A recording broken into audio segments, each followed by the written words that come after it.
Will we like emerge up? Karan, we're live. We should emerge. What a start. The resurrection episode. Yeah, this is episode number 21. That's a lot of weeks. That's 21 full weeks. Welcome to another episode of Punch Card Investing, everyone. And we have a very special one going over Mohnish Pabrai's best investment, or at least some of them. There's many to pick from. And that should be a good source of learning and kind of seeing how to potentially approach a potential stock deal. And just, it's always good to study up on what the greats are doing or have done, since there's usually a lot of nuggets you can pick up. But before we get into that, and after you guys smash the like button and the subscribe button, since that would always go to helping out the channel and checking out that Discord in the description below too, we promised a giveaway at the end of last episode for anyone who, well, not anyone, for the best joke that was left on last episode's comment section. And we kind of buried it towards the end of the episode inadvertently, so we didn't get as many jokes as we would have liked, but we did get a decent turnout. So we're going to take a moment to go over these jokes and see what we got here and pick out a winner. We scanned them and they all seem to be decently appropriate. So, well, let's dive into that. So, let me share the screen. All right. We got Jesse down here. Value investing joke. Are you able to zoom in at all, Jack? Or no? Yeah, let's try. Yeah, that'll do it. Yeah. Oh, dear. Whoa. There we go. That's good. Jesse, who's changed his thumbnail, I've noticed. Value nice. investing joke. Why is Smucker's stock falling? Their supply is spread too thin. Wow, Jesse, fantastic. That is a great dad joke. I don't think Jesse's a dad, but he's ready. He's well prepared. All right, well, we'll note that one. Quessy is insulting me. All right. Another one from Jesse. We got a couple from Jesse here. What's the best investment that's when there's high inflation? Balloons.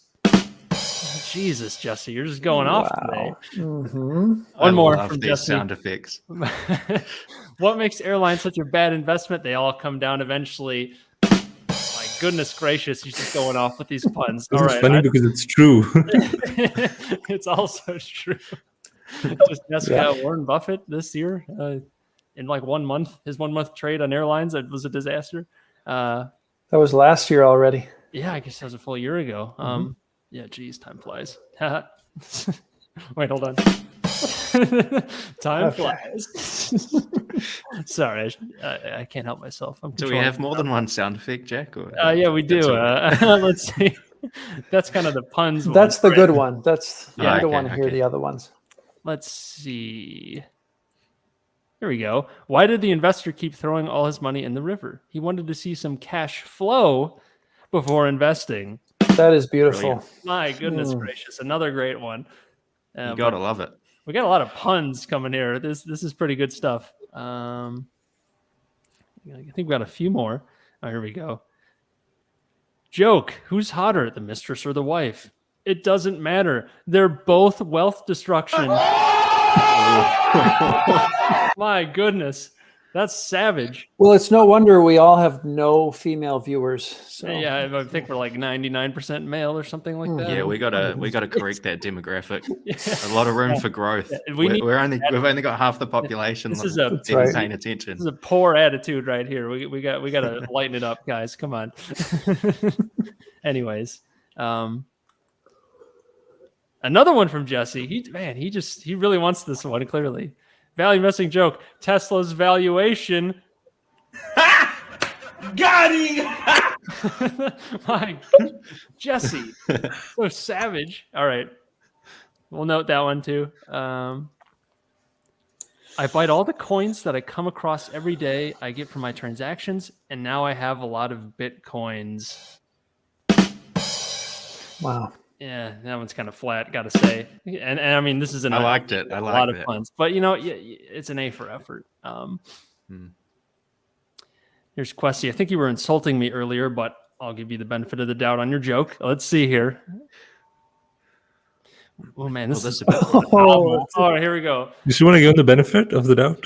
Yeah. Can we just skip to the punchline, or is it not going to make sense? Once upon a time, a man assistant in a very small town spread the word to the townspeople the man was willing to buy monkeys for $100 each. The people knew there were many monkeys in the nearby forest and immediately started catching them.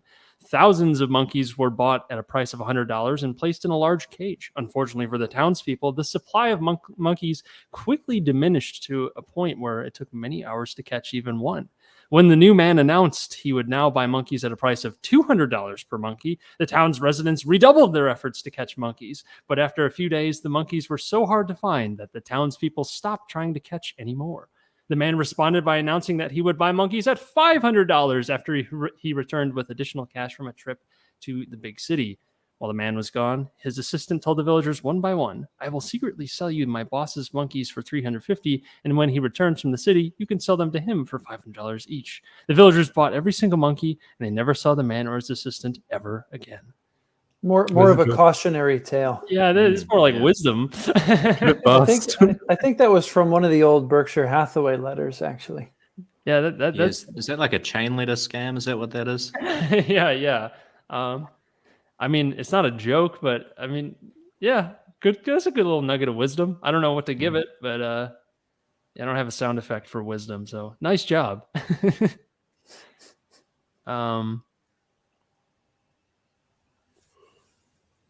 Here's one from Shashi. Shashi, say that 3 times fast. Remember the late Barton Briggs observation: a bull market is like sex. It feels best just before it ends. I guess so. I don't know how to react to that. Yeah, I don't know how to react either, because the party will never end with all the central bank printing, right? Yeah, so maybe we'll just have a indefinite bull market, right?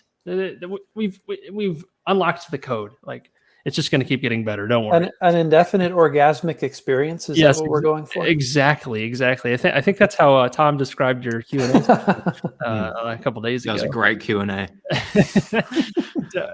timestamps were great. And I think we're at the top of our. Yep. Okay. Last one. Also Shashi.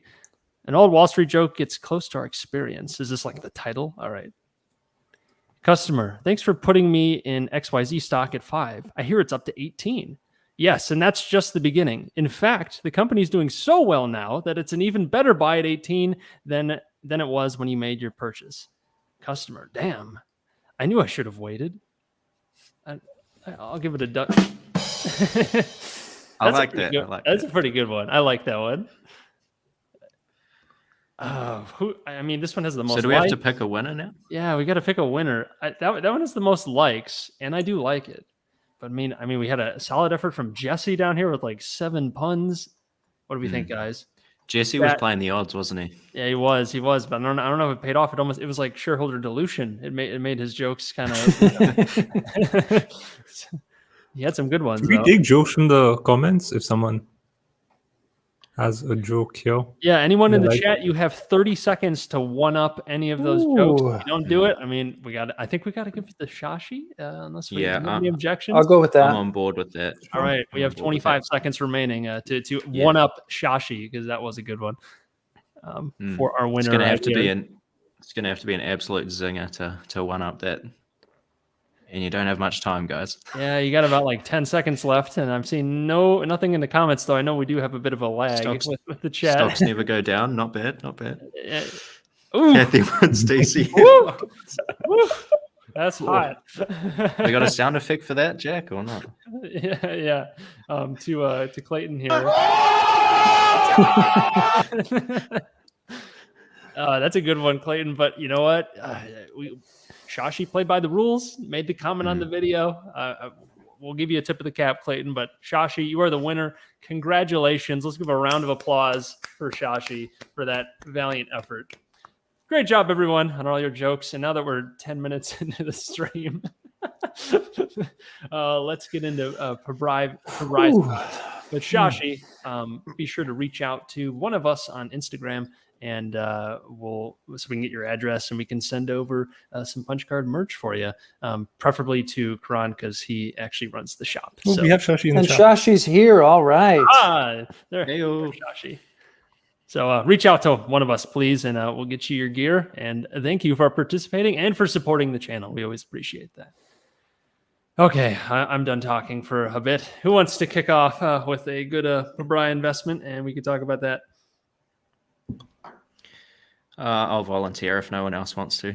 I'm gonna move this conversation from investing jokes to funeral homes just to lighten the mood. Dead in the mood.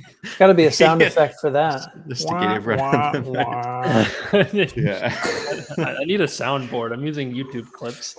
Yeah, okay. All right. Man, I gotta get back in the zone after that. So I'm gonna talk about one of Mohnish Pabrai's favorite topics, which is funeral homes. So it's actually something he wrote about in the Dando Investor. Great book if you haven't read it before. And this was an investment in a company called Stuart Enterprises. So this is from the early 2000s. He made this investment, and basically, this is one of my favorite Mohnish Pabrai investment stories because of some of the lessons it kind of teaches.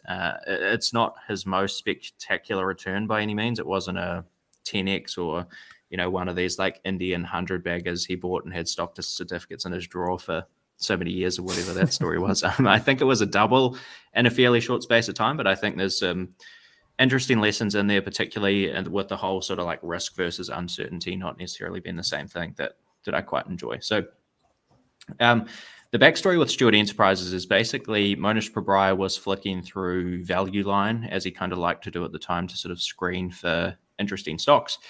And I think there were around 1,600 stocks that were picked up in Value Line in the early 2000s. And consistently, there were a couple of companies that were trading at like 3 times earnings that consistently just showed up week after week in the screen for the lowest PE. And one of those was Stuart Enterprises. And basically what had happened there is in the 90s, it became sort of the fashionable thing to do was to basically roll up all these kind of mum and dad funeral homes basically and try to basically like grow a public company through constantly doing all these acquisitions to grow the underlying earnings and so on.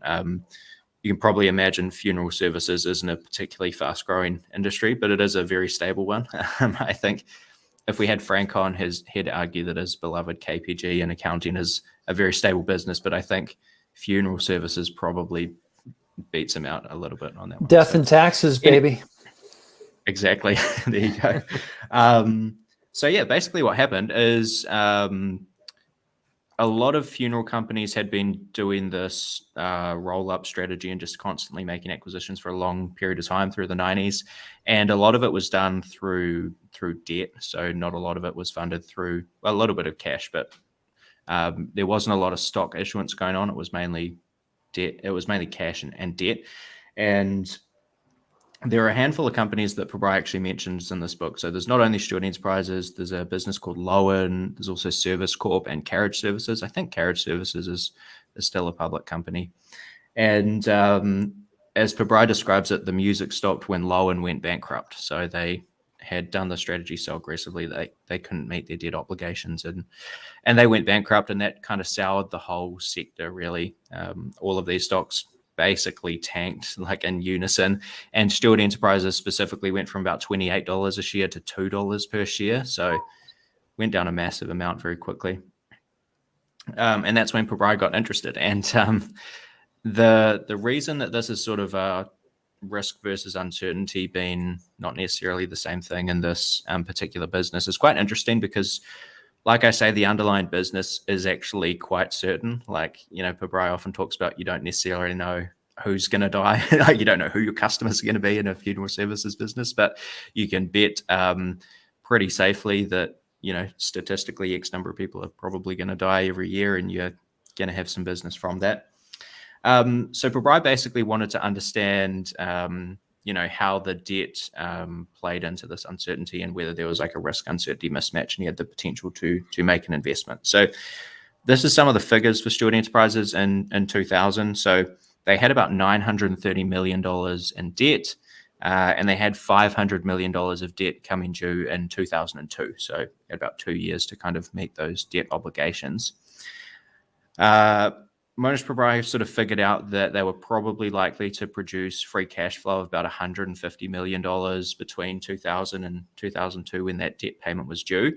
But that still left a gap of about $350 million of funds that they had to find from somewhere. So he basically came up with a few different scenarios of how he thought this could play out. And bear in mind, through each of these, Stuart is trading at $2 per share.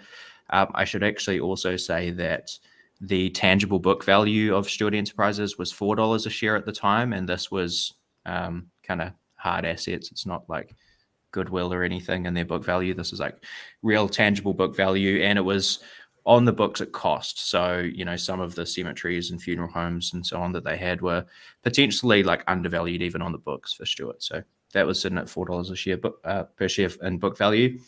So the way he saw it was basically the first scenario he thought Stuart could do to try and meet these debt obligations was to essentially sell off some of the funeral homes that they just acquired. So for the most part, they'd been acquiring these for like 8 times earnings. He thought that, in a fire sale, they could sell them back to the previous owners or other people in that area at maybe 4 times earnings to raise cash. So he put basically a 1 in 4, a 25% probability on that happening. The next scenario he looked at was, he basically said Stuart Enterprises has actually got pretty solid cash flows if you kind of forget about the debt for a second. So perhaps they can refinance this with another lender, even if they do have to pay a slightly higher interest rate. Maybe they can kick the can down the road a little bit in terms of having to meet a big lump sum debt payment. He has another scenario around debt as well. And the actually second to last scenario he thought was that basically Stuart could go bankrupt, and in which case, basically all of these funeral homes and cemeteries they'd rolled up would be sold at, fire sale prices, debt would be paid, and maybe something that is left over for shareholders.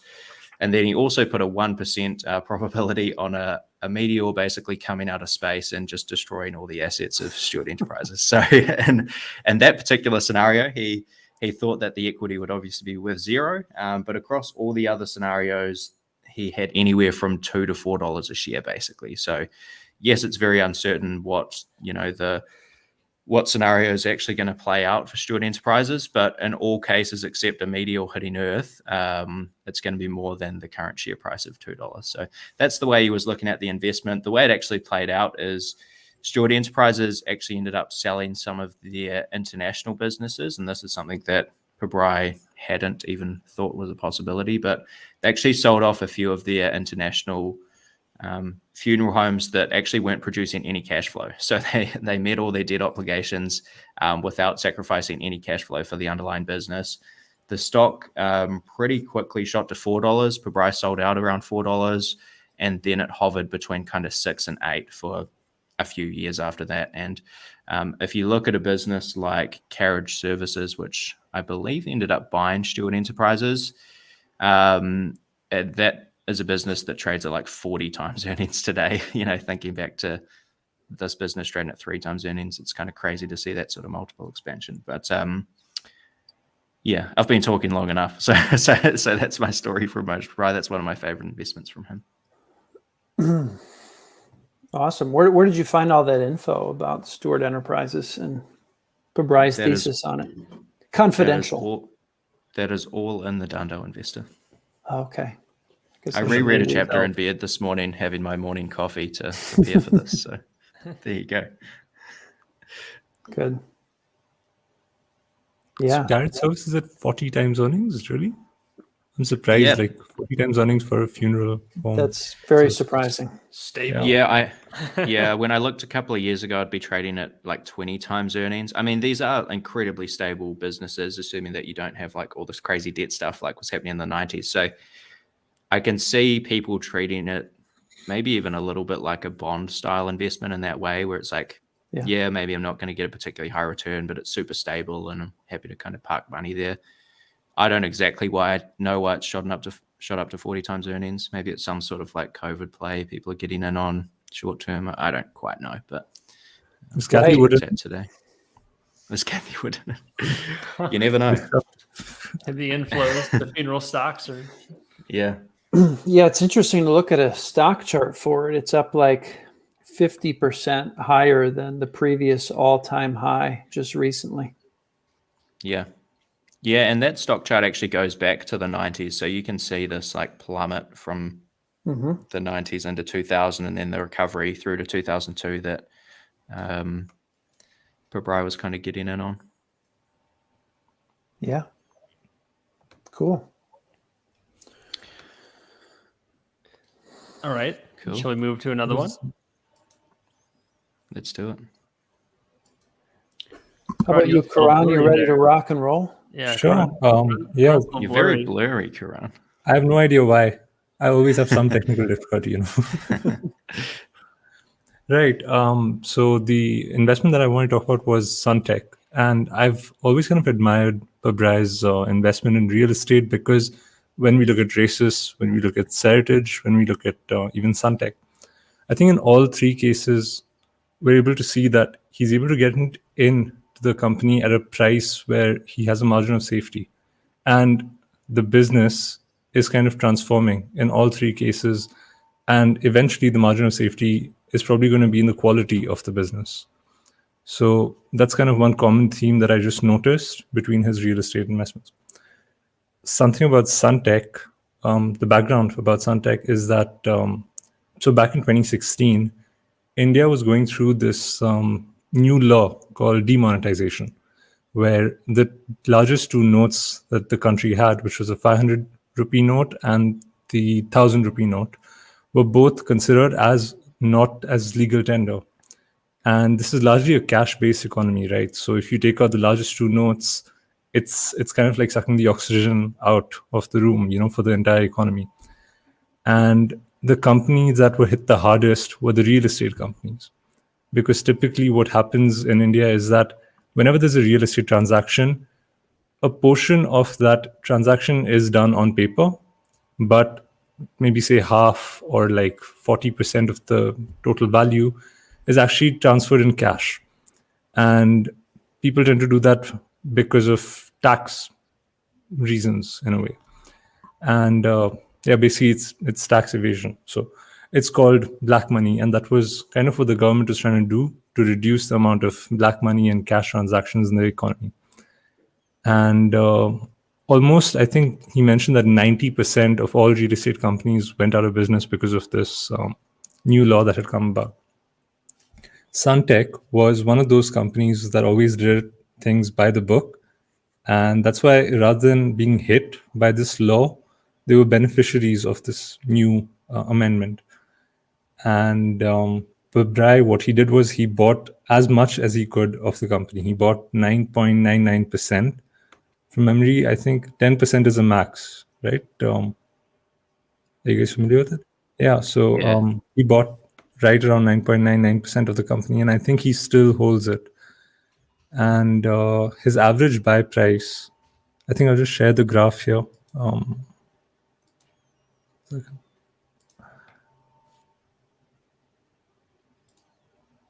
Yeah. You guys see the? Yeah. Oops. Yep. Yeah. So he bought in right around here at around 100. And very quickly, it went up all the way, I think, to 500 or so. And he didn't sell out. He's still holding it. That's like a year, or what is that time frame? Sorry? No, from 2016 to 2018. So okay, 2 years. 2 years, yeah. And since then, in March, it came pretty close to around the price that Pabrai is buying at, like around 50% higher or so. But since then, Sunteck has become a much better company because of the deals that they've been able to set up. And it was kind of a good buying opportunity back in March. He couldn't, I think if he could, he would probably buy in like a lot more. But since he's already at the 10% threshold, he kind of just held it. So, yeah. Yeah, cool. It's interesting. Mohnish Pabrai seems to have done a lot of these real estate, like liquidation value type plays over his career. Even Stuart Enterprises is has that sort of element to it as well a little bit. It makes for a good foundation, and at least with real estate in particular, it's how do I say it? It's like got a fairly concrete way of like valuing it. Generally, it's just based on the income of the property, and you will divide that by some sort of cap rate, which is usually decently easy to tell if there's a lot of real estate to go around or you have a relatively liquid market, and then that's kind of your basis, generally speaking. Whereas maybe with a more complicated sort of, I don't know, tech enterprise where it can be very difficult to guess what the valuation of that company is because it depends on so many different things. Whereas with real estate, it just seems like it's a slightly more straightforward business than a lot of others because it's just renting out space. And as long as the space is decent, and that can kind of be a signal for how stable those cash flows are. That would be my thought on why that's made up a base for him. Yeah, it's more of a special situation real estate that he goes for. It is, yeah.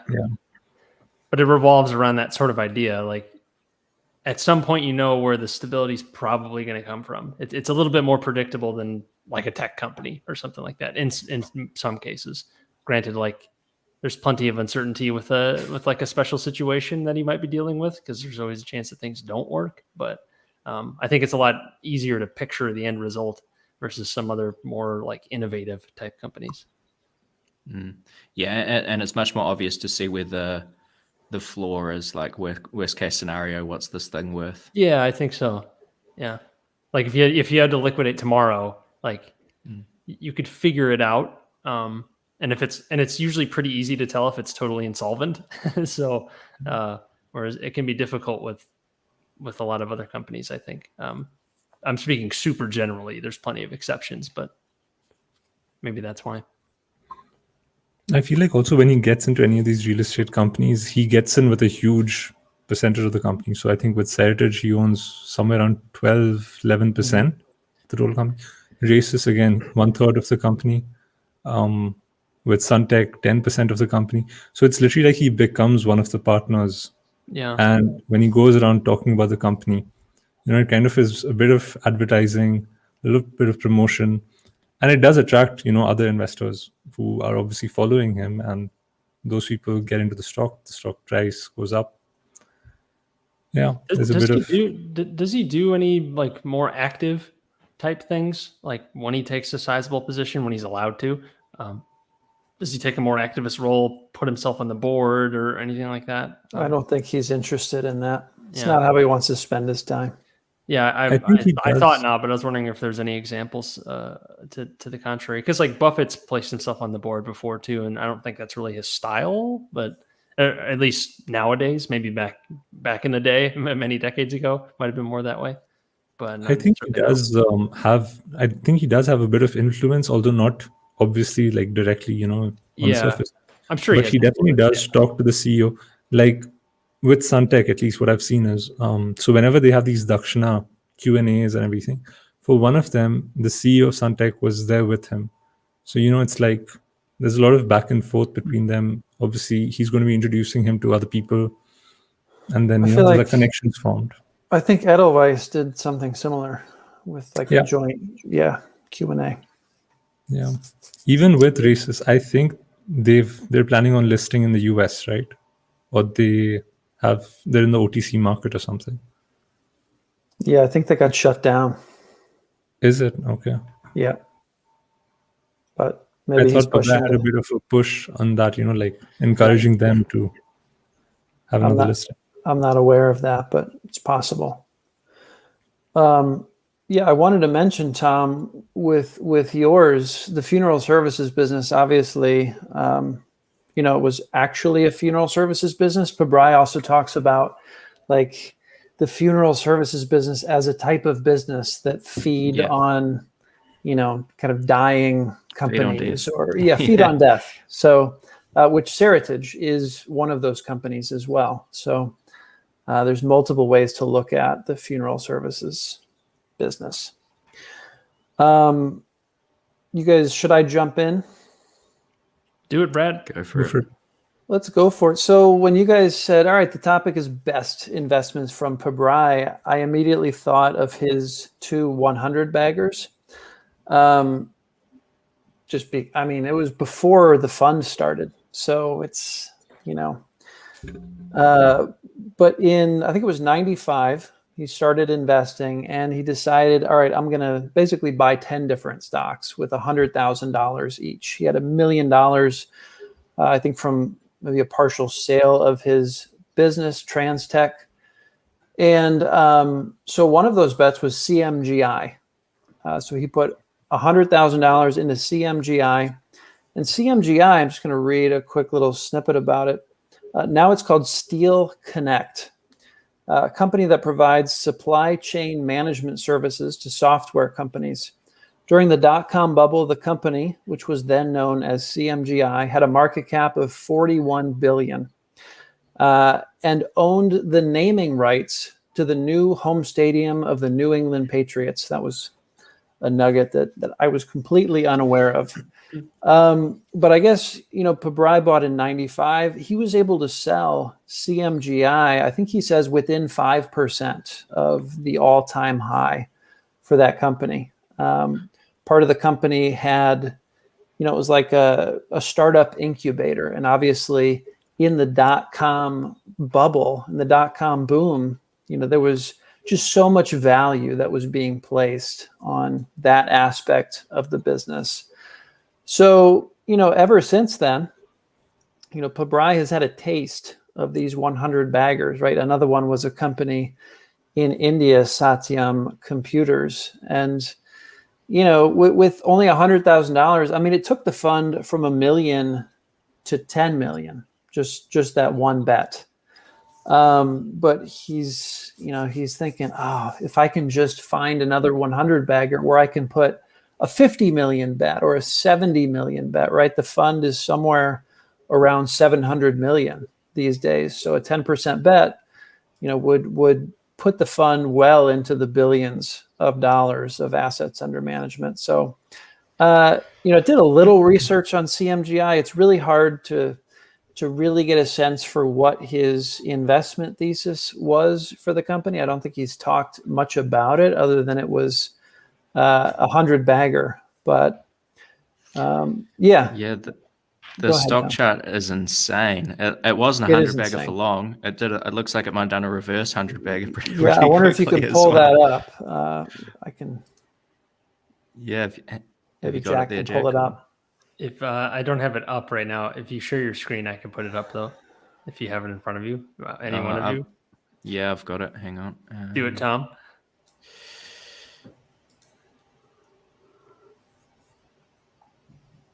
Suspense is killing us. There we go. Oh my goodness!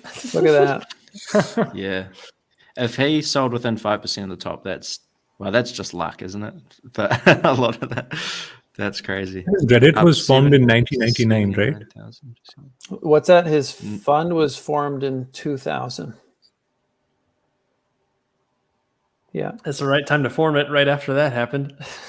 Yeah, that's crazy. Up like 70,000%.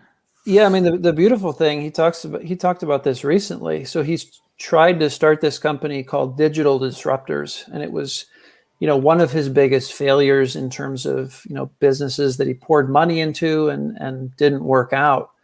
The thing he really, it's a failure in one sense, but in another sense, it allowed him to see that the bubble pop was just around the corner. He could see it a few months more than everyone else. And so with the start of the fund, he was able to sidestep the whole dot-com bubble and did really well in the first couple of years. I think really focused on Graham type investments. Did like 60 or 70% the first couple of years of the fund. And so without that experience, he probably wouldn't have seen that. So I thought that was interesting as well. And I will say, I'm not going to plug Racist any more than Pabrai already has, but he's said he thinks it could be the first 100 bagger for Pabrai funds. So that's kind of interesting. Yeah, the trouble is he could only get like 1% of his book into it, though, right? That is a So problem. small. Yeah, with 7 million. Yeah, which is 1%. I mean, it all helps. 100 bagger with 1% Sure. still pretty good. I mean, if it's 100 bagger and he doubles his fund size, that's not Yeah. a terrible outcome, right? Yeah, I would take that. Yeah, That's no really arguments great. there. It's crazy to think that would 1% could be a double with a 100 bagger. It's nuts. What do you got, Jack? Oh, shall we move on to Fiat Chrysler / Oh, Ferrari? yes. I think this may be like the biggest payoff that Pabrai has ever had in Pabrai funds for Fiat Chrysler. You guys know anything different? I think in dollars it probably is. Maybe not percentage terms, but it would be bigger if he had bought it back in 2012 or whenever.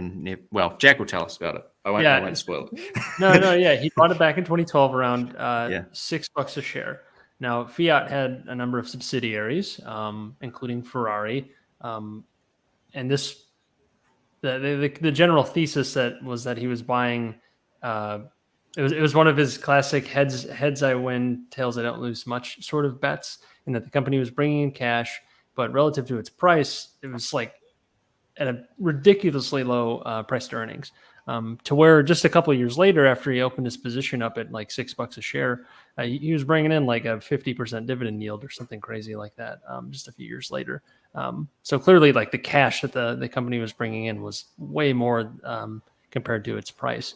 But on top of that, sort of the free lottery ticket, if you will, was that Fiat spun off Ferrari, and Ferrari was worth quite a bit when it was spun off. Now, he sold off right away. Had he held his Ferrari holdings, he probably would have made much more because it really ran up after that.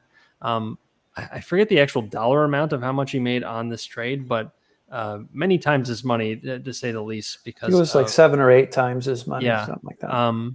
When you factor in Ferrari. If you just look at Fiat, I think it was like a double by the time he fully closed out, because he held it up until 2020, actually, and then he switched into Seritage at the same time by chance. So from 2012 to 2020, I got the here's Fiat 10-year chart. So he bought it around $6 in 2012 is when he started. He did it in kind of a few batches, but this is the main batch, 2012. And then if we go to when he closed it out last year, had he held it to today, he might have recovered a bit. But Seritage has done pretty well, I think, since he's bought it too. But he closed out the position completely in Fiat at $8. But that doesn't factor in the Ferrari spinoff, which was sold. You can see this drop here in 2015. That's when Ferrari was spun off, and it's not like he lost that value. It was just transferred to another asset, which he then sold off. So, so yeah, that's the general sort of trade. And it worked out very well for him because he bought a company that was throwing off a lot of cash at a very cheap price, saw a lot of potential in the spin-off potential, not just with Ferrari, but other entities as well. I think Maserati was one in there too. Fiat Chrysler have a ton of subsidiaries because that's just how automotive companies work nowadays, is they have many, many different subsidiaries under them. But he saw a lot of potential there. And if all it took was really Ferrari to make this trade very lucrative, and that's without even considering the fact that Fiat itself was a lucrative trade too. So I always love the spin-off model. It's something that like Bill Ackman, for example, we've talked about it before. At least Kron and I have talked about it a lot with his ability to spin off Tim Hortons, for example, with restaurant brands, and that was super profitable. And it's amazing how very large companies can be kind of caked within another company and are just completely overlooked. And then when they are discovered, you get a nice pop, ideally, as long as the market agrees. And that's exactly what happened here. I think of PayPal and eBay. I don't know. That's a good one. Yeah, it's just insane what PayPal has done since that split. Yeah, that's a really good example. I wanted to chime in, Jack. What was really sort of curious to me was how Pabrai even got interested in Fiat Chrysler. He was looking at 13F filings, and I think it was maybe Buffett and Einhorn, or I forget exactly who was involved. They were buying in to like General Motors and maybe Fiat Chrysler. Mhm. And so he looked at that and he didn't understand it. His understanding of the auto industry, this is just a terrible industry. Yep. And so he saw these investors buying in, and it really kind of, it got him to spend like 3 months just trying to understand everything that could be understood about the auto industry and how it was changing and all of that. That's really what led to this investment for him. And I also wanted to mention Guy Spear. I think, did they buy in around the same time, Tom? I don't exactly remember. Yeah. Yeah. Yeah, they did. And Guy Spear, excuse me, Guy Spear still owns Ferrari, so he's been much more hesitant to sell. And he sold a little bit of it, but he's still got a pretty good chunk, right? Yeah, so I'm just doing a bit of maths here. And I'm pretty sure Pabrai's holding equated to about 1.5% of the overall company at that time. So, and 1% of Ferrari right now is that's what I'm trying to figure out. A market cap of 40 billion. Yeah. So you'd be at 400 million. 400 million just a Ferrari alone. Bigger. Okay. Yeah. Yeah. And that doesn't include Fiat, which is its own holding that doubled. From start to finish. Yeah. The other thing with Fiat Chrysler that I guess stock charts don't capture is he got a lot of money back in big special dividends and things. I mean, even right up to, I think 2019, even, 7 years into the investment, he got about 15% of whatever the stock price at the time was. So whatever that was on his cost basis would have been larger again. Yeah, I'm pulling it up. It's I had it just now. Yeah, it said he returned his entire, what was it? Sorry, I think he returned almost his entire Fiat investment in dividends alone is what it was saying. Just from Fiat. And the investment thesis to me was always really interesting. Like they had a superstar CEO at the time, Sergio Marchionne, and Sergio was in 2012-13.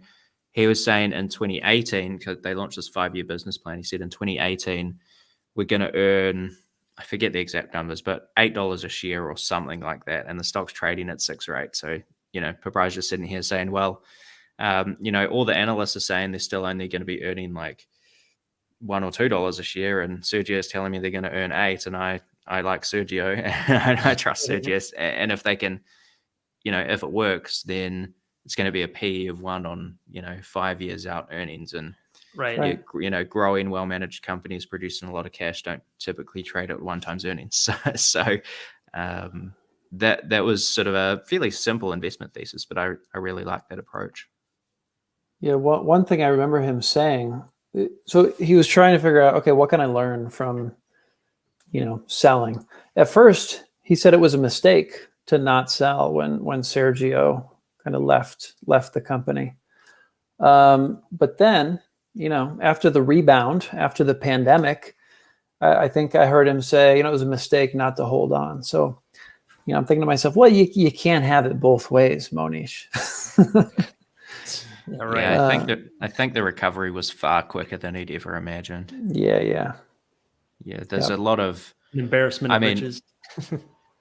Yeah, I mean, auto stocks, besides Tesla, trade at low multiples for a good reason. Like, there's a lot of operating leverage in there, and you can go from earning thin profit margins to very negative margins quite quickly. So to bankrupt. Until the government steps in and bails you out. Yeah, I mean, you guys might know this, but I think that I think the only 2 auto companies to never go bankrupt are like Ford and Tesla. Ford. Yeah, Tesla's so new, but Ford had. Yeah, Ford's been American companies. Yeah. GM got their infamous bailout in the financial crisis, and that's like a whole bunch of subsidiaries right there. So yeah, Ford's pretty much it, which is actually super impressive. Like you got to tip your cap to that, because it's been well over 100 years and no bailouts. So good for them. It's built Ford tough, guys. Right. Yeah, the F-150 has carried them. Most popular car in the world, if I'm not mistaken, is a Ford pickup truck. Wow. You guys don't think it's Ford Industries carrying them, where people like buy the wrong stock and all that? You guys familiar with that? Yeah, right, That exactly. Yeah. Ford definitely got that problem. Or what was that What- Zoom? What Zoom is stock? Ford Industries, Tom? Do you know?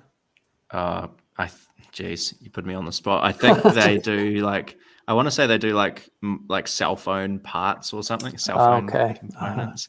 But the Oh, ticker symbol is that sounds FORD. familiar. That sounds familiar. I think you're right, but I can't be certain. Anyway, shall we dive into some questions? Let's get into the questions. Yeah. I got a couple people in the chat mentioning Horsehead Holdings. Oof, painful. Let's just give a disclaimer that Mohnish Pabrai is very mortal and definitely has had his share of disaster trades. But I mean, that's going to come in a long career of investing, no matter who you are. You're gonna have some losers for sure, and he's had his share too. Am I remembering correctly that Phil Town was in Horsehead Holdings as well? Yep.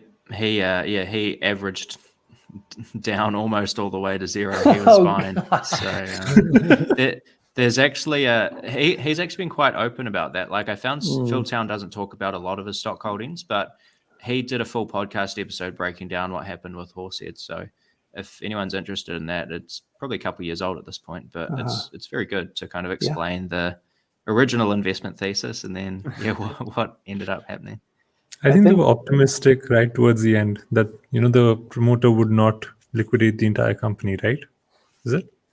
Yeah, I mean so one of the key parts of the investment thesis was that Horsehead. So it sort of links in with like Graphtec. So Graphtec does electric arc furnace, or they make the electrodes, right? So those graphite electrodes go into electric arc furnaces for steel production. And then that basically throws off a lot of this like zinc dust, basically. And Horsehead were taking that dust and turning it into relatively pure zinc that they could then sell as a commodity. That was like Horsehead's business. And a big part of the investment thesis was basically they're building out this new plant, which is going to expand production quite a bit. And the plant just kept getting delayed and costing more and more money. And then one day they just declared bankruptcy is how I understand it. Just because. Well, yeah, I mean, there's a lot of, I think Guy Spear was also in Horsehead, and as I understand it, Guy Spear and Phil Town and some others have been in some fairly drawn out court cases trying to sue management and that sort of stuff for like not disclosing information and things. Yeah. I don't know anything, like don't take my word on that stuff, but that's my I mean, rough I'd believe idea it. of It seems understanding of what's happening. seems like kind of hard to believe that like that many like well-respected investors would be buying into it as it's falling without there being some merit to what they're saying, unless there was something that just like was totally not disclosed and you got some fraud going on potentially. I just got curious. What was the skin in the game situation there at Horsehead Holdings? Like, Yeah, that's a good question. Yeah. There's a lot of questions to be raised by that situation, which is what the court cases are for, I'm sure, if those are going on. Yeah, and I guess like the Pabrai did that study of looking at famous investors' mistakes, right? Number one culprit for blowups was debt, and this was another one to add to that long list. So always can't go bankrupt without debt, theoretically. Well, I guess you could on all tax debt is a form of debt, but yeah, you can try. Yeah, it's like stalling an automatic transmission car. Like technically it's possible, but it requires quite a bit of skill to do that. That's well said. That's well said. I like that. How would you even do that? Very carefully, Jack. Yeah, clearly. It looks like they got something back in court from a couple comments here, but not. They probably weren't satisfied at the end of the day. No. And plus that's the whole game is endless appeals and settlements and new people, and it just takes forever. As someone on that side, not in litigation, but it's part of the system, for better or for worse. Probably soaks up a lot of that like last slither of equity pain. Totally. Fees associated with that process too. I mean, what's the saying? Like the lawyers always win. Like it does, like because they're on both sides. And then they take the fee first. Like Yeah. there's all these rules in the bankruptcy code, just to get on a slight tangent, that like say that the administrator and like the attorneys get paid first, like or out of the proceeds of the bankruptcy. Like they have like a higher priority than a lot of other people, which is like not surprising. They make the laws, right? Of course. Lawyers tend to make the laws, and they tend to protect They themselves. know the law. Yeah, they know because they wrote it. So, anyways, that was a little cynical. Sorry to my fellow attorneys out there. Anyways, So we got a question about Baba for Pabrai and the if he's bought more below 228. So we know he bought more in the second quarter, right? And the low in the second quarter was around 206. So it's anybody's guess where he bought. He might have gotten it for as low as 206. He's got 12% of the portfolio, is it? And he may be buying more. Last I looked, it was 9, but it may have changed since then. Can't imagine it would have gone up, though, since Baba's just been tanking. Yeah, he's maxed out now. Like he limits himself to 10% positions in the fund, right? Yeah. One would think. There's a question. There's a question about Alibaba, just because we mentioned it. It was towards the beginning of the stream. Do you think it's poor management for Alibaba to have hoarded so much cash over the years instead of doing share buybacks? Well, I mean, in hindsight, now that we're seeing they have to surrender a bunch of cash, or have to, or are being encouraged to, whatever you want to say. But is it poor? I mean, it's hard to argue against like saving, you know. Yeah, I mean, they have a fair bit of net cash, but it's not like half the it's not market cap, ludicrous. crazy. Yeah. I wonder what Gray thinks about Berkshire's cash pile, if he thinks Alibaba has a lot of cash. Or Apple, or that's like what I thought about, Berkshire. Like I think like there's obviously an opportunity cost to holding any cash. That's for any company. But then when you have no cash, you're increasing risk quite a bit too. So, you know, it kind of just depends on like the position of the business, the temperament of management, you know, what the longer term goals are. Are they trying to be aggressive, or are they just trying to like protect? So I think it totally depends on like what the goals are.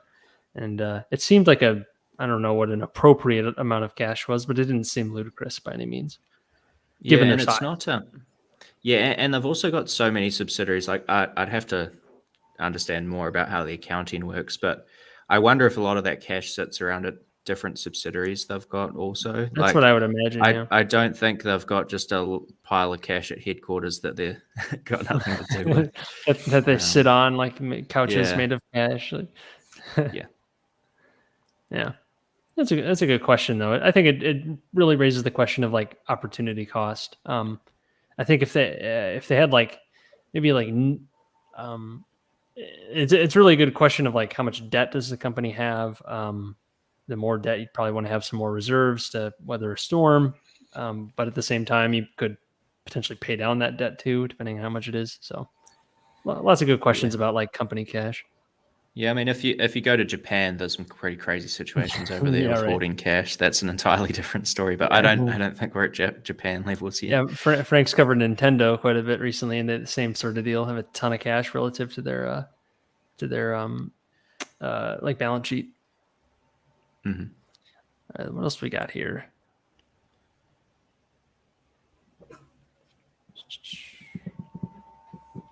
Anyone do a DCF on Racis or any sort of evaluation work? Brad, I know you've been probably digging quite a bit. Any good places to start is probably a good question. I think you were trying to find English versions of disclosures recently. Yeah, I was able to find a good resource for that. No, I've been looking at it more in terms of like a net asset value compared to market cap. Yeah, so I haven't done a DCF on Racis. Because it's mainly real estate, right? Yeah, that's right. And like the cash flows, we kind of talked about it a while back, but usually cash flow is kind of caked into valuation, present day valuation anyways. So unless you have lofty growth projections, like, you know, it's probably makes more sense to look at the present value anyways. or like the liquidation value was kind of your starting point. That's what Pabrai did for a number of these investments. So yeah, it's a good place to start for sure. yep.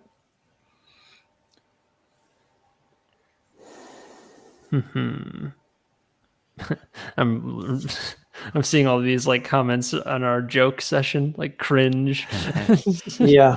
What's your guys' take on NASPERS and process for Pabrai? Under what conditions would those be required to be disclosed, and under what conditions are we just not going to see those holdings unless he writes about it in his letters and someone has access to those that we know?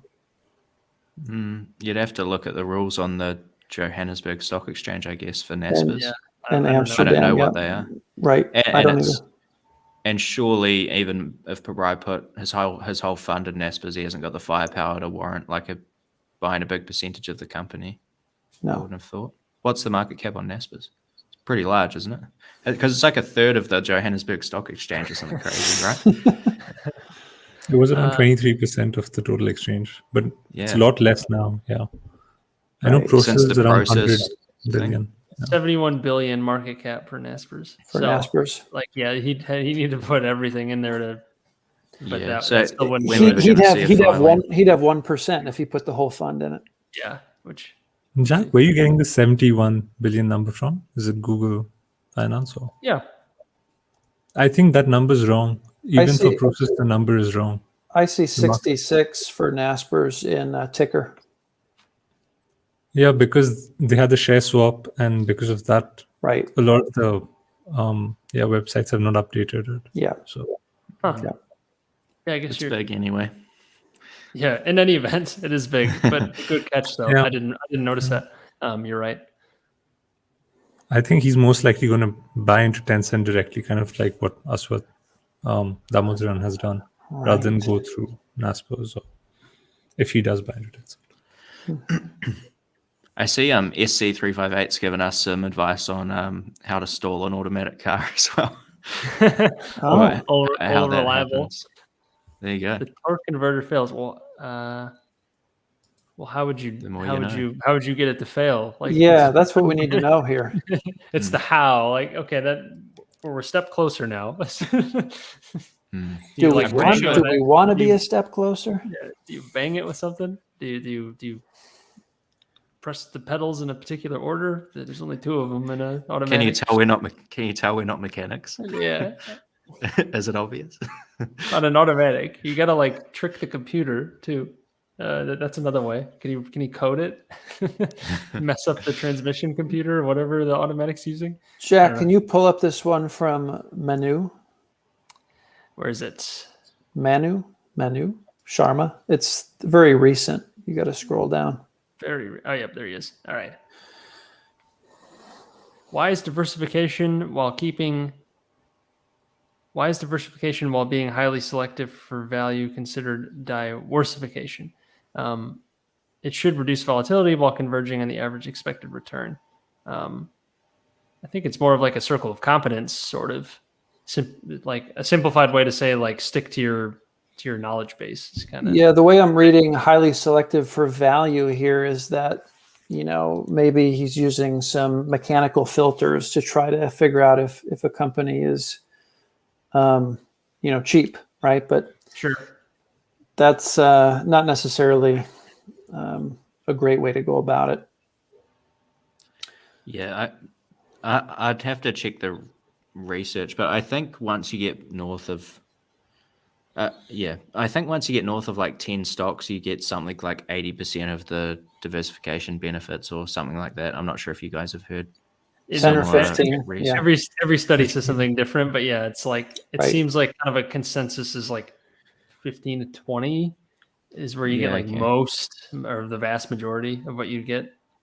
Well, my question is, if you want to be diversified, why not just have the ultimate diversification and buy an index? Like, as value investors, we don't want to be diversified. We want to be exposed to companies that are great investments and actually get those outsized returns, right? Well, you can still that's if you want to go like kind of maximalist. There's something to be said about, like, let's say you have 50% of the portfolio in a super diversified, ETF. But then the other half is where you get kind of your delta on the market, and that's super concentrated. So there's like, you could still do it kind of both ways. You're not going to be necessarily as high as like you're just trying to go super hardcore with value. But I mean, there's also value in being able to sleep at night if you can't stomach that. So, so like, I think there's something to be said there. As long as you understand that, like, if you own the market, you're not going to beat the market. So you got to create your delta somewhere else. Right. So to me, the converging on the average expected return, like what is that? Right. It's like, but you're also limiting volatility potentially, and theoretically your risk, like depending on like what your advantage is. Give me more volatility, please. Oh yeah, right. But it kind of depends on your situation, obviously. Yeah. Like what's most appropriate. It depends on your competency. It depends on like how liquid your funds are. Do you need them? Like, there's a lot of considerations to make. Mm-hmm. Yeah, I wonder if what he might be saying is like, if you found say 15 or 20 really attractive opportunities, like if you were to buy that entire basket, surely you'd still get good returns if they all are equally attractive. But that's you maybe get a little less volatility. I'm not sure if that's maybe it's more the situation where, let's say you have a few winners, you have like 3 holdings or something really concentrated, and one of them takes off, and now it's like 80% of your portfolio, but it still has really good prospects for growth in the future. Do you want to stick with that, or do you want to diversify a little bit? I think who did that? No, you sell. What you do is you sell Amazon and you buy ASOS. Right. When you get in that situation. Right. Or you sell half of Amazon. Yeah. There you go. Let's not get crazy. What's his name? It's slipping. Nick Sleep. Thank you, Jesus. Like, it could be that sort of situation. And would you really call that diversification if like it's something that extreme? So like, it kind of depends on how concentrated we're talking. Are we going from 10 to 15 holdings or 3 to 5, as the impact is going to be a lot different in that case. Mm. Yeah, I think it only becomes diversification if you're, settling for less attractive returns just to, for the sake of diversification. Volatility out. Yeah. But I mean, it's like, this is very personal preference. I mean, it is. It really some people are going to be comfortable with 3 stocks and a lot more volatility. And I've heard Buffett say something to the effect of, I'd rather have like a lumpy 12% than a smooth 10% or smooth 8% or something like that. And some people would prefer the smooth 8%. So it's just right. Yeah. Whatever That's you well prefer. said. That's a good way to wrap that one up. Well said, Tom. I like this one here. Any thoughts on how Terry Smith is able to find value in high PE stocks? What a timely question. So my understanding, I did a bit of a dive on Terry Smith. It looks like it's so timely. It is, Brad right? has some content. Check it out after this stream, of course. So the way he ascertains value is he looks at free cash flow yield. So he compares the free cash flow of the business to the market cap. Now, when you look at what he's paying for companies versus like the S&P 500, what the average free cash flow yield is there, he's paying more. Okay, he's paying up for great businesses, but how great the businesses are outweighs the bit that he's paying up for them. That's sort of his framework for it. And I love, he goes back to this Charlie Munger quote a lot, and I can't remember the exact quote, but it goes something like, if you have a business that has a return on capital of 6% and you get it at a huge discount, and he's actually run the math on this, over a long period of time, you're not going to do much better than 6% on that investment. And if you get a company with the return on capital of 20% and you pay up a bit for it, over decades, maybe you get 18% instead of the 20%. So, because he holds for such a long time, it's okay to pay up a little bit for these great businesses. That's sort of how he operates. Mm-hmm. Do you guys have any thoughts on that?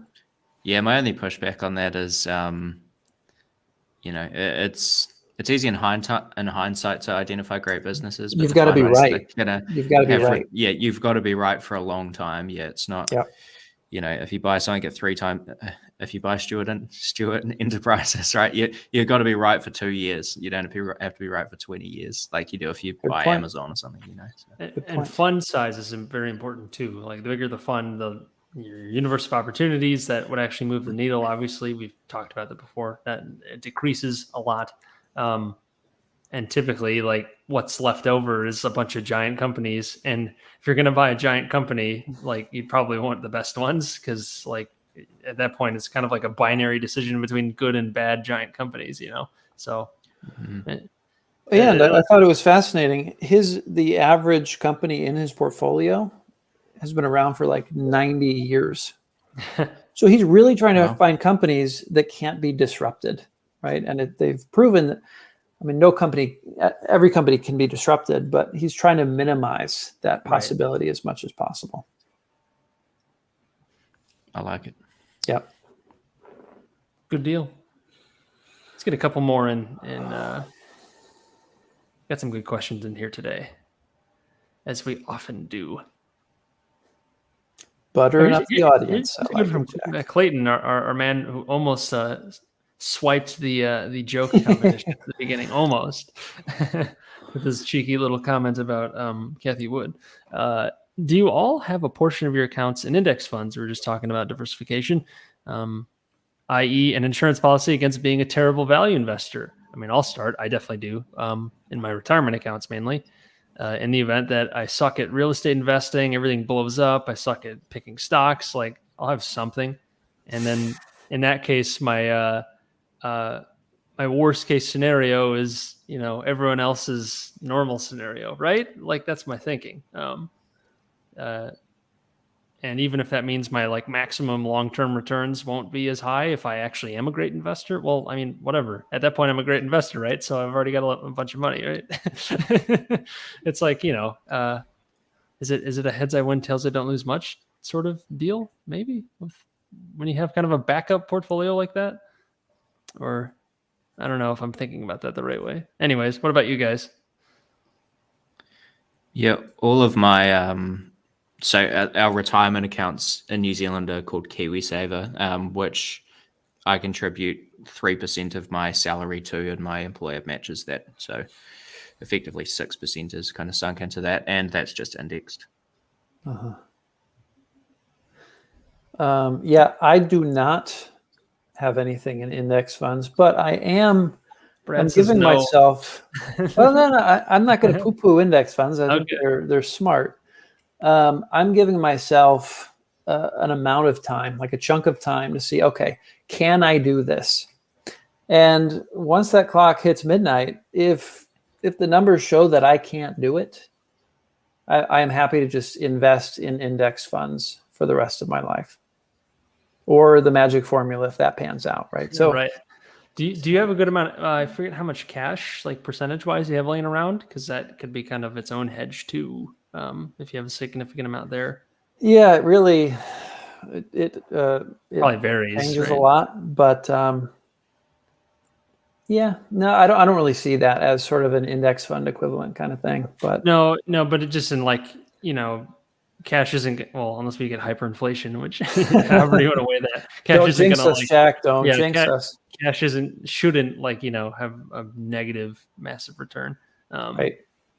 So. Yeah. Your magic formula portfolio is doing well, though. It is so far. Yeah. Brad's picking the right ones. It's only been like a year and a half, so I can't judge it much at this point. But how about you, Karan? Are you a closet indexer? I have a bit of money in Berkshire Hathaway, so that's my version of index funds. So just keep some money aside. That's fair. I have a good amount there in my active portfolio. Not huge, but yeah. And you could sort of call like Pershing Square. It's not an index, but there's like a decent amount of holdings within the holding. So it's like, that's a good point. There are other ways to get diversification beyond just in like true indexes. Right. Yep. Anywho, you got good question. That hyperinflation comment just reminded me of a Charlie Munger quote. I was just trying to remind myself of it. He says, if I can be optimistic when I'm nearly dead, surely the rest of you can handle a little inflation. I like that. I love that. I'm sure he's such a dry delivery too, right? It's like so pissed off. He always sounds really pissed off. Yeah. Right after saying something about how, like, you know, Robin Hood is the bane of all existence, and then he just like says something like that. Oh man, Charlie, what a guy! Charlie's great. How about one more? One more. Oh, we got to say hi real quick to After Dinner Investor. He popped in. Fair enough. Hi, Jackson, right? Jonathan, something like that. Jonathan, right? That's his name. Yeah. You know, I don't know. Is this one from Karthik one we want to dive into? It's kind of more like an entrepreneurial question. Oh, yeah, that's interesting. Would you ever go 100%? We should do that as a topic on the live stream. Okay. One company would. I like that. So, but no cheating, and doing like a Pershing Square or a Berkshire, which is like. Yeah. I like that. Yep, no cheating. Tom's pissed. We lost him. Would you ever go 100% see you guys, I'm leaving. one company? I like the comment, like a proper business owner. I would kind of push back a little bit there because often, like, what business owners do, like Bezos isn't all into one. It's not like his holding in Amazon is all just retail. He has AWS. He's diversified. Or Buffett. I mean, right? Those aren't examples of that. Yeah. Right. So it's like, yeah, they own their business and they have skin in the game. They're paying attention to it. They're looking for ways to improve it, but it's not as though they're not diversified. And they own multiple companies within their major holding. So right. It's like, I think the entrepreneur's ultimate goal, or just the business owner in general, is to defend their income after growing it. Growing it typically requires concentration, but then at some point you switch more defensive and diversify a bit to defend it. Or you just run out of steam in that one idea and got to find other avenues for growth if you're still trying to grow it. Because there's only so many people that will buy, you know, books online, for example. Then you got to move to something else and keep going. But no, I think it's a great idea. Let's take this to the next episode and next episode. We're each going to come up with one. This is a good prompt though. I like it. Yeah. But how to not cheat?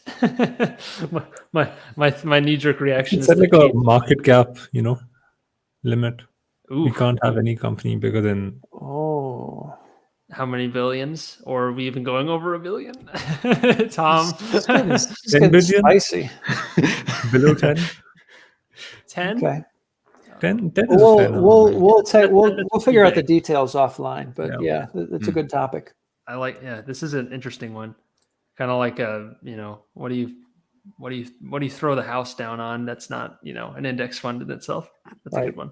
Right. Does it have to be at current prices, or just if the price was right kind of thing? Well, yes, if the price is whatever you wanted, you can pick anything. Well, I'd buy Apple if the market cap was $1. How about that? Yeah, I'll buy Apple. I'll buy anything if it's like negative $1 million. I get paid to take it. Oh boy, we're going off the rails here, fellas. Yeah, we are. It's getting late here in Chicago. Yeah, let's wrap it. That's a good one to end on. This will be a good conversation for the future, no doubt. So thank you, Karthik. You always have some good stuff in the comments too. So thank you for your support as always. Truth. All right. Well, that was a fun one. We got some jokes in. Some great, some not great. Can we make the sound effects like a regular thing, Jack? Yeah, I think we could. We could. We got to come up with some different ones. Maybe like Charlie quotes, but or something. Oh, would that be a good one to do? Let us know if you got any. If you guys have any ideas for sound effects we could use, leave them in the comments after this goes into a video form, not live stream form. any sound effects you'd like to see in future episodes, we'll try to think of some because that would be kind of fun. Or if you got any holdover jokes you want us to potentially show, we'll give some. If we find some good ones, we might display those more regularly. If you guys think of any, I think that would be kind of fun. Oh, Luis says Tom's. Oh, boy. Crazy. Tom's deadlift. Yeah, That would be I'm sure I something. can find something. I'll Sounds of have the some gym. videos somewhere. Oh gosh. All right. That was good. Thank you, everyone. Be sure to smash that like button. Helps us out a lot. We're well over 2,000 subs now, which is fantastic. On our way to 3,000, compounding as always. Hit that subscribe button if you haven't already. If you enjoyed this, if you want to see more episodes, we put out a new show every single week, about the same time every single week. I think we've only had one or two that weren't the same time. So it's always about this time, wherever that is, in whatever country you are from. So yeah, till next time, everyone, take care.